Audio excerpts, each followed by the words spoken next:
आज से चैत्र नवरात्र की शुरुआत। देश भर में पहले दिन माता शैलपुत्री की धूमधाम से हो रही है पूजा अर्चना।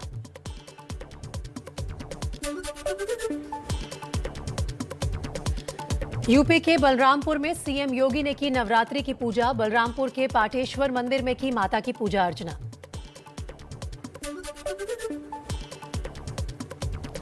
नवरात्र के मौके पर टनकपुर में उत्तराखंड के सीएम पुष्कर सिंह धामी ने की पूजा अर्चना, लिया मां का आशीर्वाद।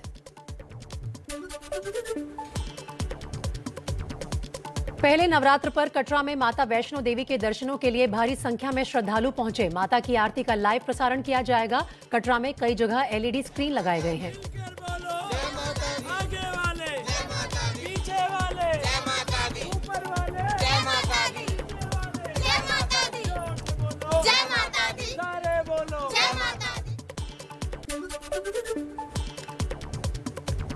जालंधर के देवी तालाब मंदिर में सुबह से ही लग रही है भक्तों की भीड़। जालंधर का ये त्रिपुर मालिनी मंदिर 51 शक्तिपीठों में से एक है।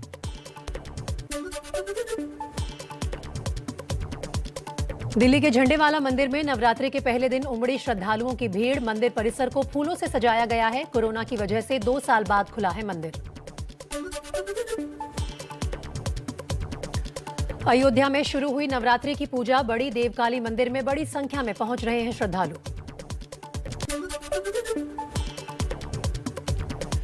श्रीनगर में कश्मीरी पंडितों ने मनाया नवरात्रि का त्योहार। चक्रेश्वरी मंदिर में की माता की पूजा।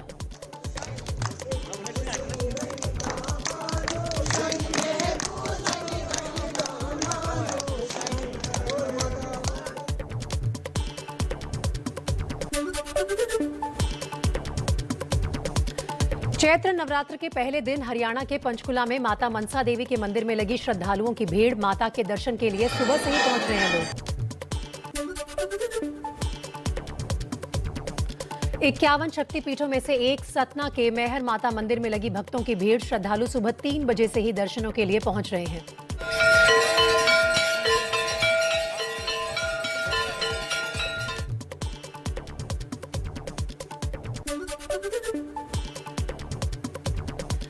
नेपाल के प्रधानमंत्री शेर बहादुर देउबा के भारत दौरे का दूसरा दिन। पीएम मोदी से हुई देउबा की मुलाकात। 35 किलोमीटर लंबी जयनगर कुर्था रेल लाइन का साझा उद्घाटन किया। दिल्ली में पीएम मोदी से मिले रूस के विदेश मंत्री सर्गेई लावरोव। करीब 1 घंटे तक चली बैठक। विदेश मंत्री और एनएसए अजीत डोवाल मौजूद रहे। यूक्रेन से युद्ध पर रूस ने अपना पक्ष रखा।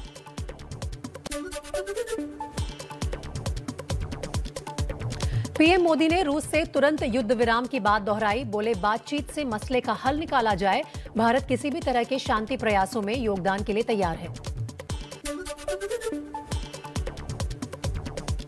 रूस के विदेश मंत्री लावरोव ने कहा, रूस और भारत अच्छे दोस्त और भरोसेमंद साथी हैं। भारत की विदेश नीति किसी की मोहताज नहीं। देश हित में फैसला लेना इसकी खासियत। हमारी विदेश नीति भी ऐसी ही है। रूस को भारत की मध्यस्थता से ऐतराज नहीं। विदेश मंत्री सर्गेई लावरोव ने कहा, युद्ध रोकने के लिए भारत की मध्यस्थता मंजूर। पश्चिमी देशों ने अपनी जिम्मेदारी नहीं निभाई। दिल्ली के सीएम अरविंद केजरीवाल का 2 दिन का गुजरात दौरा। अहमदाबाद के गांधी आश्रम में केजरीवाल और भगवंत मान ने चरखा चलाया।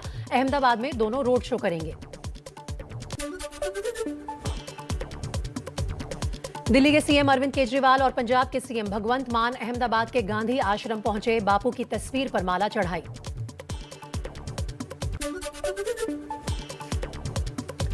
यूपी के सीएम योगी आदित्यनाथ का आज से 2 दिनों का वाराणसी दौरा। कल नेपाल के पीएम शेर बहादुर देउबा भी पहुंचेंगे। काशी विश्वनाथ मंदिर के दर्शन करेंगे। कॉमन यूनिवर्सिटी एंट्रेंस टेस्ट यानी CUET के लिए आज से शुरू होगा रजिस्ट्रेशन। अंडर ग्रेजुएट प्रोग्राम के लिए छात्र CUET की वेबसाइट पर ऑनलाइन आवेदन कर सकते हैं। आखिरी तारीख 30 अप्रैल है। आर्यन खान ड्रग्स केस के दौरान चर्चा में आए प्रभाकर सैल की हार्ट अटैक से मौत। क्रूज ड्रग्स केस में प्रभाकर अहम गवाह था।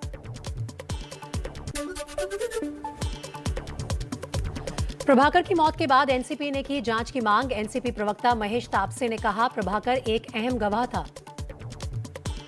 कि जिस व्यक्ति ने इस प्रकार के खुलासे पूरे रेड के संदर्भ में किए, उसका आज यकायक ऐसा मृत्यु कैसे हुआ, इसके पीछे और कुछ तो नहीं, ऐसा संदेह लोगों के मन में है।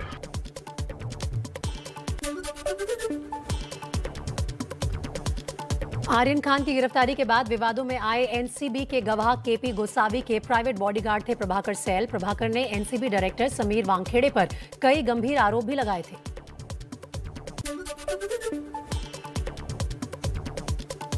पीएम नरेंद्र मोदी को ईमेल पर मिली जान से मारने की धमकी। एनआईए की मुंबई ब्रांच को आया है मेल। धमकी भरे ईमेल में 20 स्लीपर सेल, 20 किलो आरडीएक्स तैयार होने का दावा।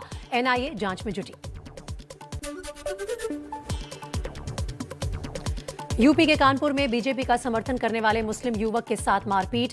5 आरोपियों के खिलाफ केस दर्ज। इससे पहले कुशीनगर में बीजेपी समर्थक बाबर की हत्या हुई थी। दिल्ली हाई कोर्ट से रमजान के दौरान निजामुद्दीन मरकज को खोलने की इजाजत मिली। कोरोना की पहली लहर में मरकज में तबलीगी जमात के कार्यक्रम पर हुआ था विवाद। 2 साल बाद पूरी तरह मास्क मुक्त हुई दिल्ली। दिल्ली सरकार ने आदेश जारी किया, मास्क न पहनने पर अब नहीं लगेगा जुर्माना। अब तक सार्वजनिक स्थान पर मास्क न लगाने पर 500 रुपए का जुर्माना था।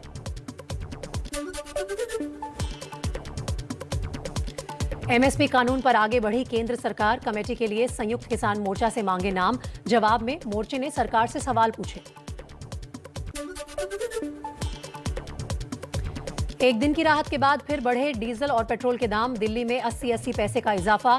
दिल्ली में डीजल 93 रुपए 87 पैसे तो पेट्रोल 102 रुपए 61 पैसे का हुआ।